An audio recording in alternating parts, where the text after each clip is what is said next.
Hello दोस्तों, मेरा नाम रूही है। मैं एक ऐसी लड़की हूँ जो दूसरों पर जुल्म होते हुए नहीं देख सकती। यह कहानी मेरे घर की नौकरानी की है जो हमारे घर में काम किया करती थी। वो 17 साल की उम्र में ही हर साल बाद जुड़वा बच्चे को जन्म देती थी, जबकि उसकी शादी भी नहीं हुई थी। वो तो अभी तक कुंवारी थी जब मेरी माँ उससे पूछती थी कि बताओ यह पाप किसने किया है और यह पाप किसके नाम का है। तो वो नौकरानी रोते हुए मेरे पापा पर इल्जाम लगाती थी, और जब पापा से मेरी माँ पूछती थी तो पापा कहते थे यह सब झूठ है, और इस नौकरानी को बहुत डांट भी लगाते थे। तुम किसी की गुनाह छुपाने के लिए मुझ पर इल्जाम क्यों लगा रही हो। तब नौकरानी दबाव में आकर कहती थी कि साहब जी सच कह रहे हैं, मैंने उन पर इल्जाम ही लगाया था। इस बार हमारी नौकरानी फिर से प्रेग्नेंट हुई तो मेरी माँ ने उसे धक्के देकर घर से निकाल दिया, क्योंकि वो फिर से मेरे पापा पर इल्जाम लगाने वाली थी। एक दिन मैं अपने एक दोस्त के साथ उस नौकरानी के घर चली गई, मगर उस नौकरानी की हालत देखकर मैं हैरान हो गई, क्योंकि वो तो अपनी जिंदगी की आखिरी सांसें ले रही थी। मुझे उस पर बहुत तरस आया। मैं उसको अपने साथ अस्पताल लेकर गई, मगर उस वक्त मेरी रूह कांप गई जिस वक्त डॉक्टर ने पुलिस को बुलवाया। मैं आज जब कॉलेज से घर आई तो मेरी नौकरानी, जिसका नाम रीना था, उसकी चीखें सुनकर मेरा दिल दहल गया था, क्योंकि मेरी माँ उसे धक्के देकर घर से बाहर निकाल रही थी। मैं जल्दी से आगे बढ़ी और उसे गिरते हुए अपने हाथों से संभाल लिया था। माँ किसी पर भी ऐसे कैसे जुल्म कर सकती हैं? ये कौन सा तरीका है और कहाँ का इंसाफ है? मैंने अपनी माँ को घूरते हुए उनसे सवाल किया तो वो चीखने चिल्लाने लगी कि बस अब बहुत हो गया। मैं इस लड़की को बिल्कुल भी अपने घर में बर्दाश्त नहीं कर सकती, और ना ही अपने घर में अब मैं रख सकती हूँ, क्योंकि इसने आज तो हद ही पार कर दी है। इसने हमारे घर की इज्जत मिट्टी में मिलाने का सोच लिया है। यह मनहूस तो जिस थाली में खाती है उसी थाली में छेद करने चली है। जा निकल जा यहाँ से, इस घर से और हमारी जिंदगी से भी। माँ ने उसे घर से बाहर निकाल दिया था। मैंने कहा माँ, आखिर इस बेचारी का क्या कसूर है? मैंने माँ को सवालिया नजरों से देखते हुए कहा तो माँ कहने लगी, बेटा तू नहीं जानती है इन लोगों ने कैसे कैसे खेल खेल कर हम अमीरों के सर पर बोझ डाल देते हैं, और बस इससे आगे मैं तुझे कुछ नहीं बता सकती। मैं नाराज होकर अपने कमरे में चली गई थी। मैं सोच रही थी आखिर उस लड़की का क्या गुनाह था। मैं बिल्कुल भी बेखबर थी। मैंने छुपकर माँ और घर के बाकी नौकरों की बातें सुनने की कोशिश की, मगर वो किसी बच्चों के बारे में बातें कर रहे थे। आखिर क्या बात थी? उस वक्त भी माँ मुझे इस बात का भनक तक नहीं लगने देती थी, और आज भी माँ का वही बर्ताव है। मुझे बहुत फिक्र होने लगी थी। वो मासूम लड़की रीना ऐसा भी क्या कर दी है? मुझे अपने घर के और बाकी नौकरानियों से पूछताछ करनी होगी।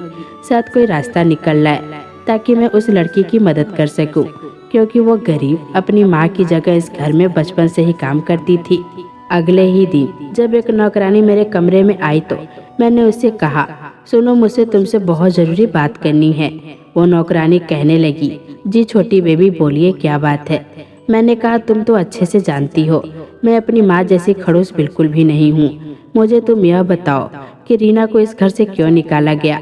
तो वो नौकरानी मेरी बातें सुनकर घबराते हुए मुझसे नजरें चुराने लगी, और मैंने उसे तसल्ली देते हुए कहा, तुम घबराओ नहीं, तुम्हें डरने की कोई जरूरत नहीं है। तभी वो नौकरानी कहने लगी, छोटी बेबी, रीना ने पहले भी 2 बच्चों को जन्म दिया है और अब वो फिर से प्रेग्नेंट है, जबकि वो कुंवारी है, उसकी शादी नहीं हुई है, और अभी उसकी उम्र भी बहुत कम है। वो नाबालिग लड़की है, और छोटी बेबी वो घर के ही किसी नौकर के साथ मुंह काला करवा कर आई है। उसकी बात पर मैं चौंक पड़ी और मेरा तो मुंह खुला का खुला ही रह गया था। मैंने उसे कहा कि तुम जाओ और किसी को भी इस बारे में मत बताना कि मैंने तुमसे इस बारे में पूछा था। वो नौकरानी तो वहाँ से चली गई थी, मगर मैं बेहद बेचैन होने लगी थी। यह सब कैसे हो सकता था? हालांकि मेरी उम्र और उस लड़की की उम्र में 1 साल का अंतर था। वो मुझे दीदी कहकर पुकारती थी। खैर, माँ के डर की वजह से मैंने अपना पूरा ध्यान अपनी पढ़ाई में लगाया हुआ था। उन दिनों मेरी कॉलेज में एक बहुत ही अच्छे और पढ़े लिखे लड़के के साथ दोस्ती हो गई थी, जो बहुत ही समझदार लड़का था। वो हमेशा से ही दुनिया में होने वाले जुल्म और सितम के खिलाफ था। वो किसी पर जुल्म होते नहीं देख सकता था। जब वो जुल्म के खिलाफ आवाज उठाता था तब मुझे बहुत ही अच्छा लगता था कि आज भी दुनिया में ऐसे लोग मौजूद हैं जो ऐसी सोच रखते हैं और जुल्म के खिलाफ लड़ते हैं। धीरे धीरे हमारी दोस्ती और गहरी होती चली गई और एक दिन जब मैंने उसे न्यूज़ चैनल पर देखा तो मैं उसे देखकर हैरान रह गई कि यह तो वही अभय है। अगली सुबह कॉलेज में मैंने उससे पूछा कि क्या बात है, तुम अब न्यूज़ चैनल पर भी आने लगे हो और तुमने मुझे बताया भी नहीं। अभय मुस्कुराते हुए मुझे देखने लगा और बताने लगा कि असल में वो चैनल उसके चाचा का है और पहले भी वो कई बार इस चैनल पर प्रोग्राम कर चुका है। अभय ज़्यादातर औरतों के साथ हुए जुल्म पर बात किया करता था, क्योंकि हर दूसरे तीसरे दिन अभय को ऐसे केस मिल ही जाते थे। मैं एक दिन कॉलेज से वापस लौट रही थी तो अचानक मुझे बाजार में रीना नजर आई। मैंने उसका पीछा करना शुरू कर दिया। सोचा कुछ देर उससे बातचीत तो कर लूं। काफी वक्त गुजर गया है, मैंने तो उसे पलट कर देखा भी नहीं है। उसके और मेरे बीच बहुत अच्छी दोस्ती भी थी। मैं उसके पीछे पीछे चल पड़ी थी। उसको नहीं पता था कि मैं उसके पीछे हूँ। रीना अपने घर में दाखिल हुई तो मैं बहुत ही हैरान होने लगी। उस बेचारी का घर तो इतना छोटा था कि घर में 2 चारपाई और जरूरत के मुताबिक कुछ सामान थे। मैं तो सोच के हैरान रह गई कि ये लोग कैसे अपनी जिंदगी का गुजारा करते होंगे। इतनी गर्मी और ऊपर से छोटा सा घर। मेरा नज़र जैसे ही सामने उस चारपाई पर पड़ी तो मैं दंग रह गई थी। शायद वो उसकी बूढ़ी माँ थी जो लगातार खांसे जा रही थी। थोड़ी देर भी उन्हें आराम नहीं आ रहा था और रीना उनकी देखभाल में लगी हुई थी। कभी उन्हें पानी पिलाती तो कभी उनका कमर सहलाती हुई नजर आती थी। मेरी तो कुछ समझ में नहीं आ रहा था। जो कुछ आज मैं देख रही थी, क्या यही सच था या जो उस दिन घर में हुआ वो सच था? क्योंकि उस दिन का मंजर तो कुछ और ही साबित कर रहा था, मगर यहाँ तो उस बेचारी की हालत देखकर कुछ और ही सामने आ रहा था। जैसे ही मेरी नज़र रीना के पेट पर पड़ी तो मैं दंग रह गई थी।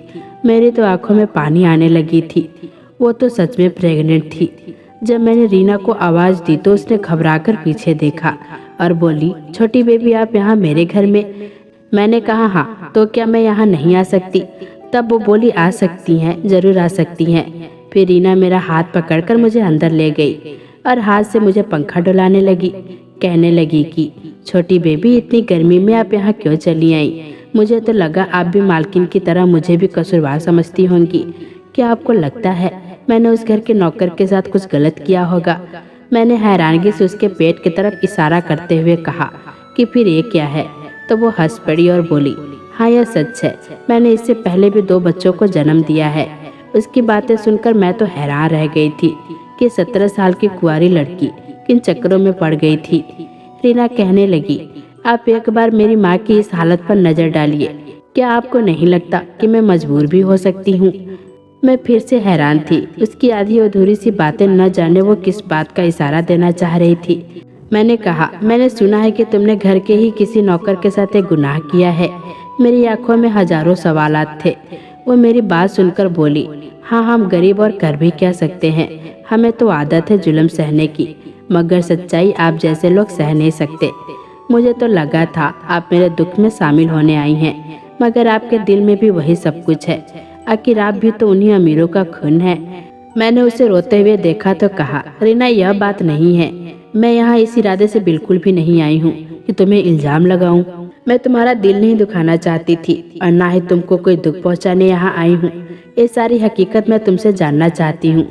रीना ने कहा, आप जानना चाहती हैं ना, तो आप सब्र करिए, वक्त और हालात आपको सारी सच्चाई बता देंगे। अभी यह सही वक्त नहीं है, क्योंकि हकीकत जानने के लिए बहुत बड़ा दिल चाहिए। आपको मेरी वजह से कोई तकलीफ पहुंचे, मैं हरगिज बर्दाश्त नहीं कर सकूंगी। आप तो जानती हैं हमारी दोस्ती मालिक और मालकिन को बिल्कुल भी पसंद नहीं है। वो शुरू से ही आपको और मुझे दूर करना चाहते थे, मगर कुदरत ने हमारा साथ, हमारी दोस्ती इसी वजह से रखी होगी। मैं यह सोच भी नहीं सकती थी। उसकी आधी अधूरी बातें मुझे बहुत परेशानी में डाल रही थी। मैं जब चुपचाप खामोशी से जाने लगी कि अचानक मुझे पीछे से एक जोरदार आवाज आई। मैंने पलट कर देखा तो मैं चीख पड़ी। रीना एकदम चक्कर खाकर नीचे गिर गई थी। वो दर्द से चिल्ला रही थी और फिर वो बेहोश हो गई। मैं भागकर उसके पास गई और मैं जोर जोर से चिल्लाने लगी कि रीना अपनी आंखें खोलो। मैं उसे पुकार रही थी, मगर उसे तो बिल्कुल भी होश नहीं था। वो बिल्कुल ठंडी पड़ चुकी थी। मेरा दिल बहुत घबराने लगा था। उसकी बूढ़ी और बीमार माँ सोई थी। मैं रीना को अस्पताल लेकर चली गई, लेकिन मुझे बहुत ही डर लग रहा था कि अगर यह बात माँ तक पहुँच गई कि मैं यहाँ आई थी तो वो मुझे जान से मार देंगी। तब अचानक मुझे अभय का ख्याल आया। वही मेरा दोस्त था जो इस वक्त मेरी मदद के लिए आ सकता था। मैंने उसे कॉल किया और उसे अस्पताल का पता बताया जहां मैं रीना को लेकर जा रही थी। जैसे मैं अस्पताल पहुंची, उधर से अभय भी आ गया। तब जाकर मुझे थोड़ा सुकून आया था। अब मैं अकेली नहीं थी। अभय घबराते हुए मुझसे पूछने लगा, क्या बात है ऐसे अचानक, वो भी यहाँ पर, इस अस्पताल में? सब कुछ ठीक तो है ना? मैंने उसे आधी बात बता दी थी कि मेरी एक दोस्त है, उसकी हालत बहुत ही खराब है, इसीलिए उसे मुझे यहाँ पर लाना पड़ा। तुम इस वक्त सब कुछ संभाल लो, बाकी मैं तुम्हें बाद में शुरू से आखिर तक पूरी कहानी बता दूंगी। हम दोनों ने ही एक डॉक्टर के आगे हाथ पैर जोड़े, मगर सभी ने इनकार कर दिया था क्योंकि रीना की हालत बहुत ही नाजुक थी और कोई डॉक्टर भी उसका केस लेने को तैयार नहीं था। अब मैंने फौरन वहां पर मौजूद अपनी जान पहचान के डॉक्टर को देखा तो हमें कुछ तसल्ली हुई और उसने फौरन उस डॉक्टर से बात की। उसने बहुत मुश्किल से यह केस लिया था। हमें डॉक्टर ने यही बताया कि उसकी हालत बहुत नाजुक है, हमें फौरन ही उनका ऑपरेशन करना होगा।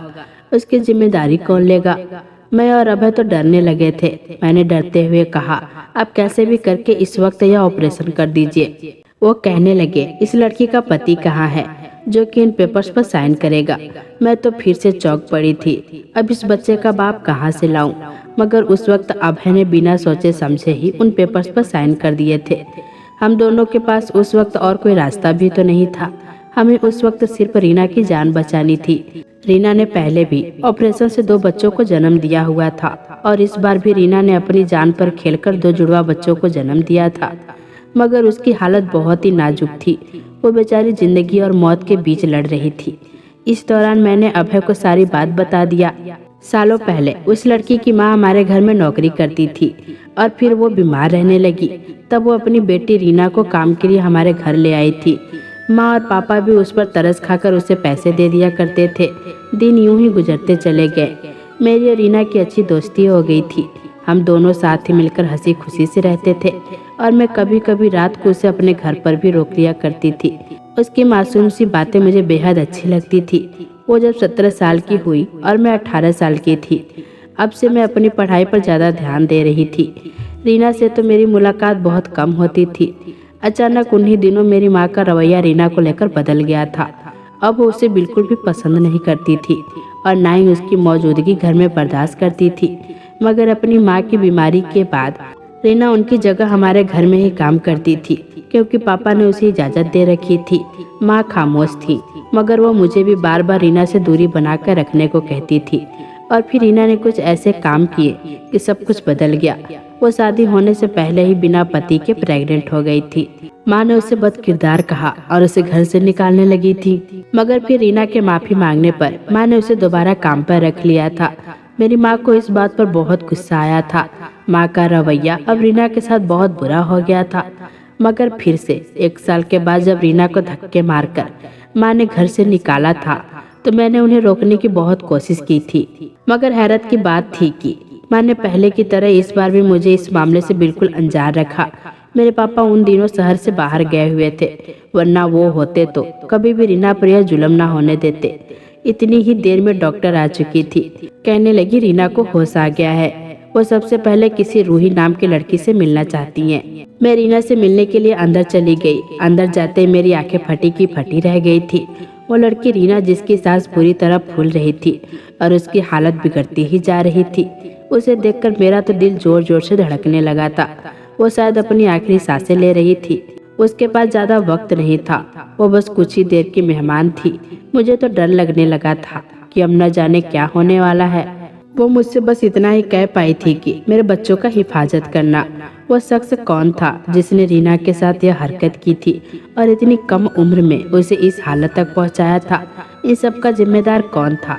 उन आखिरी समय में मेरे और रीना के बीच जो कुछ बात हुई, उसे सुनकर मेरे होश उड़ गए थे। अब मुझे सब कुछ समझ आ रहा था कि बचपन से ही रीना के साथ मेरे घर में जो कुछ होता आया, उसके पीछे क्या वजह थी। मैं रीना को तसल्ली देने लगी थी। मेरी आंखों में आंसू ही आंसू थे। मैंने कहा, तुम ठीक हो जाओगी, तुम्हें कुछ नहीं होगा। और ये बताओ, और तुम्हारे पहले वाले 2 जुड़वा बच्चे कहाँ हैं? जल्दी बताओ।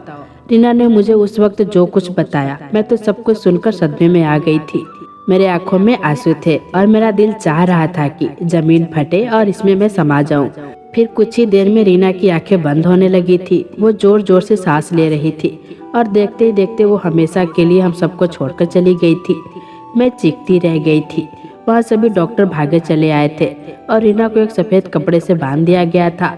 मैंने और अभय ने जैसे तैसे करके रीना के क्रियाक्रम का बंदोबस्त कराया और जब उसकी माँ को रीना के मौत का पता चला तो वो यह सब बर्दाश्त न कर सकी।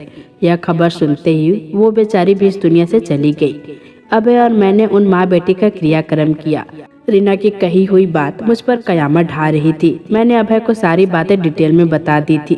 अब वही एक ऐसा इंसान था जो मेरी मदद कर सकता था।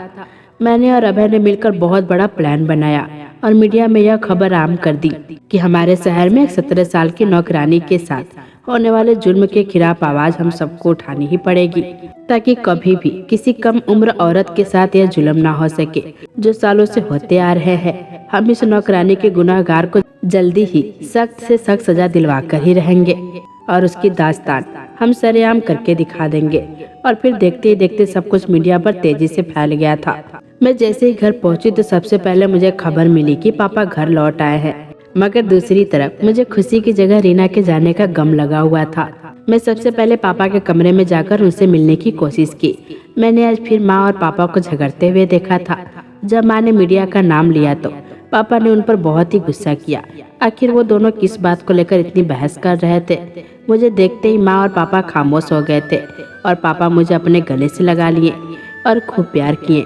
मैंने दूसरे ही दिन अभय को फोन किया और सबसे पहले मैं अपने मामा के घर चली गई थी।